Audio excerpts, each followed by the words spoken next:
Hello everyone. तो आज हम बात करने वाले एक वेबटून डेट एंड स्टार की। डेट एंड स्टार एक ऐसा वेबटून है जो कि सिर्फ रोमांस नहीं बल्कि स्ट्रगल, पैशन और सेल्फ वर्थ के बारे में भी है।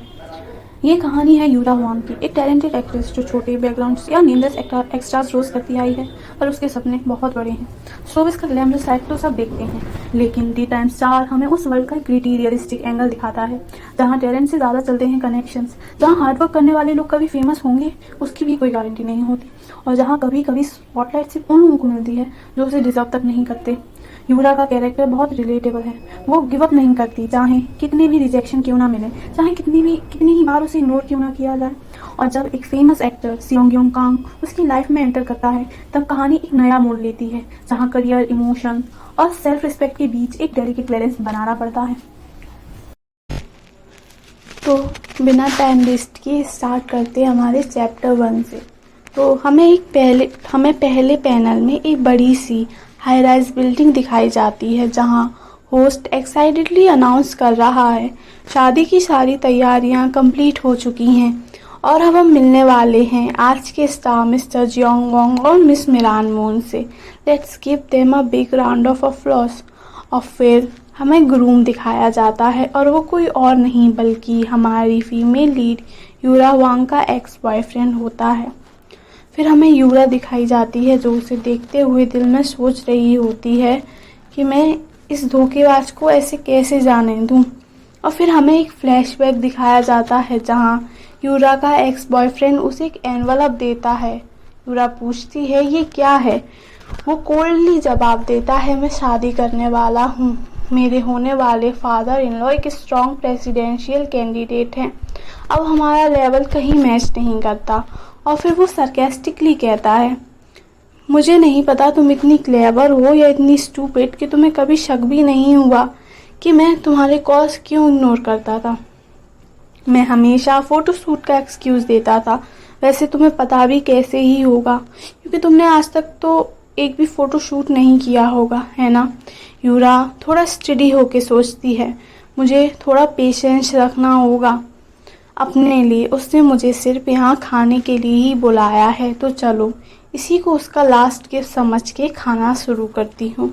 लेकिन तभी एक स्टाफ लेडी आती हैं और पोलाइटली कहती हैं एक्सक्यूज़ मी मिस, यहाँ गेस्ट के लिए सीट्स पहले से ही असाइन हैं, अगर आप मुझे अपना नाम बताएंगी तो मैं आपको आपकी सीट तक ले जा सकती हूँ। यूरा थोड़ा एम्बेरस फील करती है और सोचती है मैं यहाँ क्या कर रही हूँ, क्या मैं प्रिटेंड करना चाहती हूँ कि मुझे कोई फ़र्क नहीं पड़ता, या मैं चाहती हूँ कि उसे मुझे देख के गिल्ट या नर्वसनेस फील हो। अगर ये दोनों रीज़न नहीं हैं तो फिर मैं यहाँ कर क्या रही हूँ। Another flashback. यूरा को याद आता है जब उसके पेरेंट्स एक एक्सीडेंट में गुजर गए थे, तब उसका एक एक्स बॉयफ्रेंड उसे कहा करता था अब मैं हमेशा तुम्हारे साथ रहूँगा।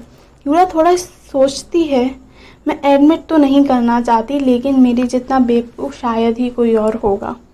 Back to present. स्टाफ कहती हैं मैम जो गेस्ट इस सीट पर बैठने वाले थे वो आ चुके हैं। यूरा कामली खड़ी होती है और कॉन्फिडेंटली कहती है मेरा नाम यूरा हुआंग है। स्टाफ मुस्कुराकर कहती हैं please follow me. Yura softly sorry बोलती है लेकिन तभी टेबल से टकरा जाती है। फिर वो अपनी सीट पर पहुंचती है, मिरर निकालती है और अपना चेहरा देखती है और सोचती है मुझे अपने सनग्लासेस दोबारा पहन लेने चाहिए। लेकिन जब वो सनग्लासेस ढूंढती है तो उसे पता चलता है कि उसके सनग्लासेस उसी टेबल पर रह गए हैं जहां वो गलती से बैठ गई थी। और फिर एंट्री होती है हमारे मेन लीड सियोंग कांग की। सियोंग कांग अपने फ्रेंड के साथ बैठा है। उसका फ्रेंड कहता है तुम्हारे बैठते ही इन लोगों ने तुम्हें सूप भी सर्व कर दिया। सियोंग कैजुअली रिप्लाई देता है मैंने तो ये सूप अभी तक टेस्ट भी नहीं किया। तभी यूरा वापस आती है, सनग्लासेस उठाती है और जल्दी से सॉरी बोलकर चली जाती है। फिर मेन लीड अपने दोस्त से कहता है कि ये वही लड़की थी जिसने ये सूप पिया है और जो यहाँ बैठी थी। सियोंग यूरा को देखता है और सोचता है कि मैंने इसे कहीं तो देखा है। उसके मन में बार बार आता है कि उसने यूरा को कहीं तो देखा है, लेकिन याद आने से क्या होगा, कुछ बदलने वाला तो नहीं है। तो दोस्तों, इस एपिसोड में हमें मिला एक पेनफुल पास्ट, एक कॉन्फिडेंट कमबैक और एक ऐसी मुलाकात जो कुछ नया शुरू कर सकती है। जब स्योंगयोंग को याद आएगा कि उसने यूरा को पहले कहाँ देखा था, तब क्या होगा?